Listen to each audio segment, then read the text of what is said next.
Okay, so do you want to do Two Truths and a Lie with me about what The Astronaut is? Because I'm very excited, but I have not seen anything.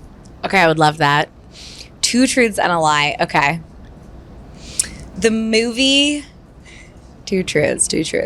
Let me not swap them and do the wrong things. Okay. The movie does have one scene in space. Okay. We filmed the movie abroad. Oh. And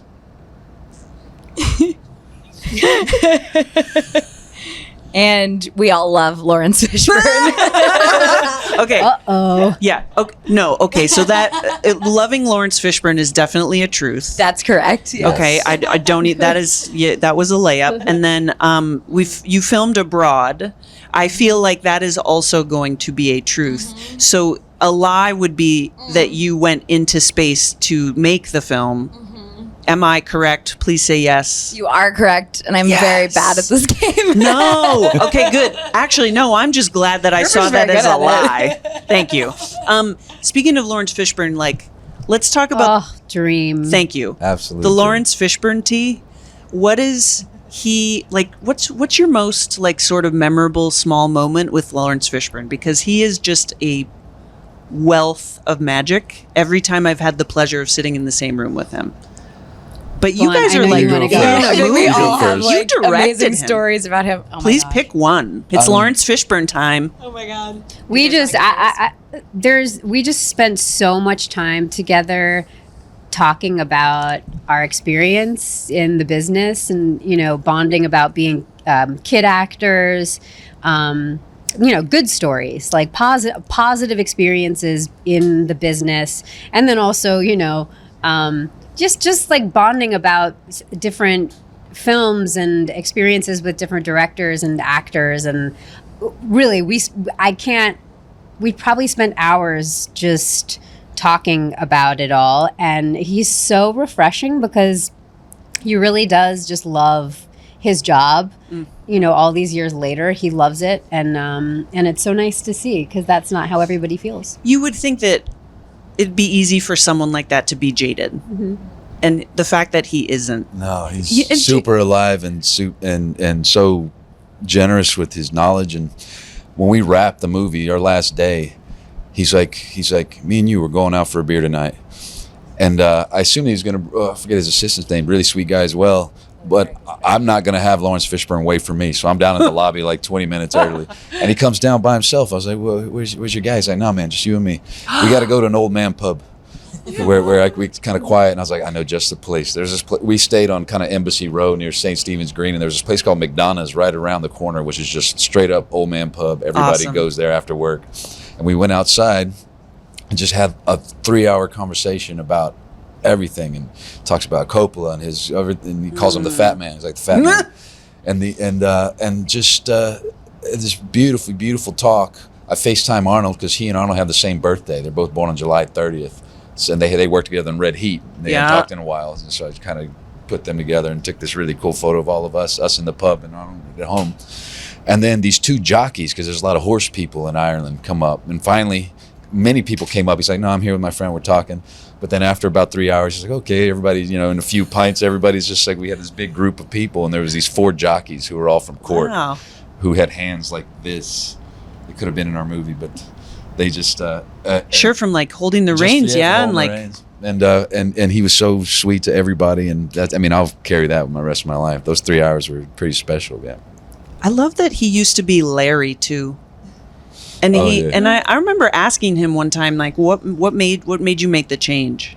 And he was like, oh, it's because I was a man, and I decided that I was now Laurence. And I was like, hell yeah, you were, bro. Yes. There's a funny video on YouTube of Cameron and a bunch of rappers seeing him in a you seen that? And they're calling him Larry, and he's like, don't call me Larry. He's like, but you are Larry. And King of New York, he was credited as Larry. That was it. I was like, right. Amazing. Like, don't you call me Larry. Call him Fish. Fish, that's awesome. Yeah. I was reading about how your directing is about transforming people into horror stars we didn't know we needed, right? Is the quote that keeps coming up to me. Can you talk about how that applies to this movie?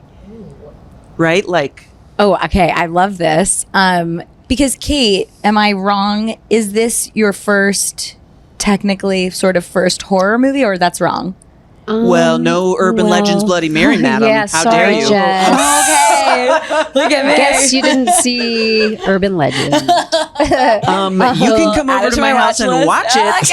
Okay. Because was- I love those I think it movies. was 22, 23 years ago that I made that gem. It feels like yesterday, though, love to some of that. us. But go Well, ahead. I have to say, what is such a beautiful thing about being graced with Kate in this amazing role that she plays so brilliantly is Kate has such a sophistication to her as a person and as an actor, and she just brings this realism to the character. I think that the character would have been very different depending on who was playing her, and the authenticity and subtlety that you brought to the role really makes it really keeps it out of any realm of schlock. I think, sometimes things can lean B, which I also love in its own way as well. But I think there's such a beautiful sophistication with how you approach the role and how you are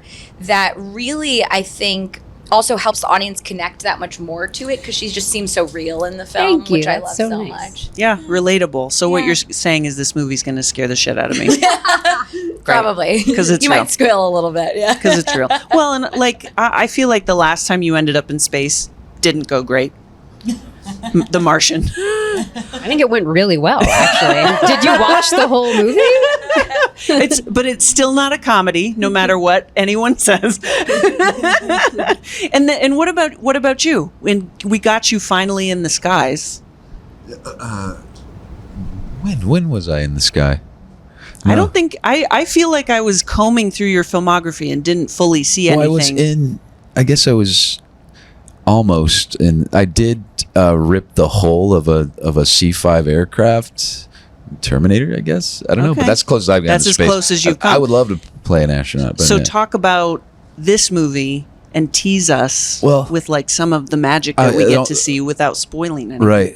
I think my running line now that I just developed in the last interview, I'm just the stay on Earth dad.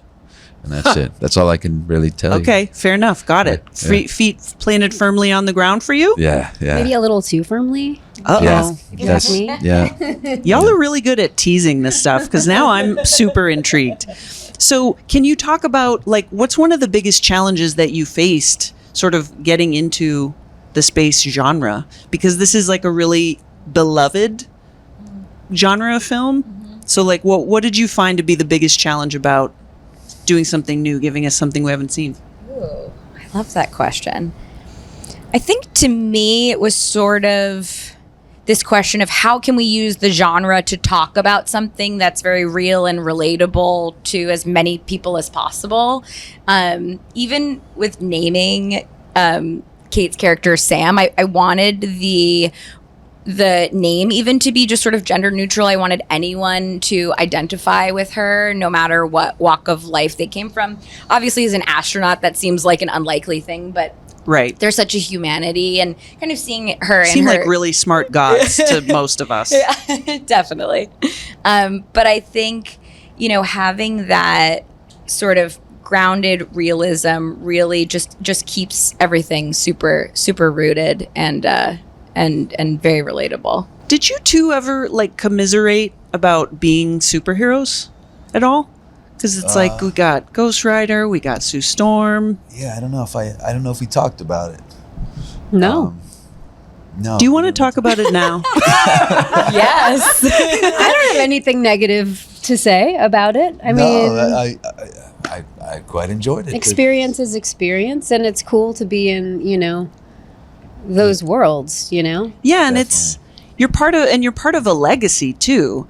And now with so many things like always winding back, have either of you sort of been approached about like getting back into these worlds, like new seasons of S.H.I.E.L.D., if such a thing were ever to exist, and like we have a new Fantastic Four coming out. God, I really wish that we were approached to. It would be amazing, right? Well, like with multiverse stuff. Yeah, well, like I always used to say, I was so proud of what we did, and I just leave it there and admire it from afar. And but with all the developments that you mentioned, with things just expanding the way it does, now my stock answer has gone away, and now I'm like, yeah, I'll be open to it. Yeah, sure. Yeah, right. I'm just excited for my kids to get older so that they can watch the Fantastic Four movie that me and Jamie made, because they can see their parents in it. It's pretty cool. It's awesome. Amazing. Yeah. Is that where you guys met, right? No, we've met way very before. long time ago Oh, wow. on some other screen test. Oh, but- okay, I see. Yeah. It's like, it's one of those things, like in the audience, you're watching it, and it's like, oh, it's a warm, snuggly moment when you know like what's behind it. Yeah, It's so like cool. a bunch of That kids is are pretty- about to. that is really yeah, come into existence. Very sweet. Over at CBR, we are huge fans of Last of Us, of course. So can you give us any kind of like a look forward? Well, tomorrow we're doing a bunch of stuff at the panel, and Oh, great! Yes. so Is it going to be full of exciting surprises for fans, because it's so highly anticipated? I think that was kind of in Craig and Neil definitely had that in the cards, because I think you would have to keep people on their toes and keep them excited for a game that's been out since 2013 and Right. things, so but yeah, so there's going to be a lot of cool stuff happening tomorrow. And South by Southwest is really close to your heart, right? Because Yeah. this is like your first big premiere. Am I right? No, this is my hometown. Yeah. I was born and raised here. The first feature I ever did premiered in competition here in That's what it 2005. And then another one in 2010, and then another one in 2015. And then Well, now you're just bragging. No. Okay, let's wrap it up, Gabe. So now. then, no, but then like 10 years, there's been I thought it was going to be an every 5-year thing, but it's been 10 years since I think the last one that I had here. So It's good vibes around here. Are y'all South by Southwest alums?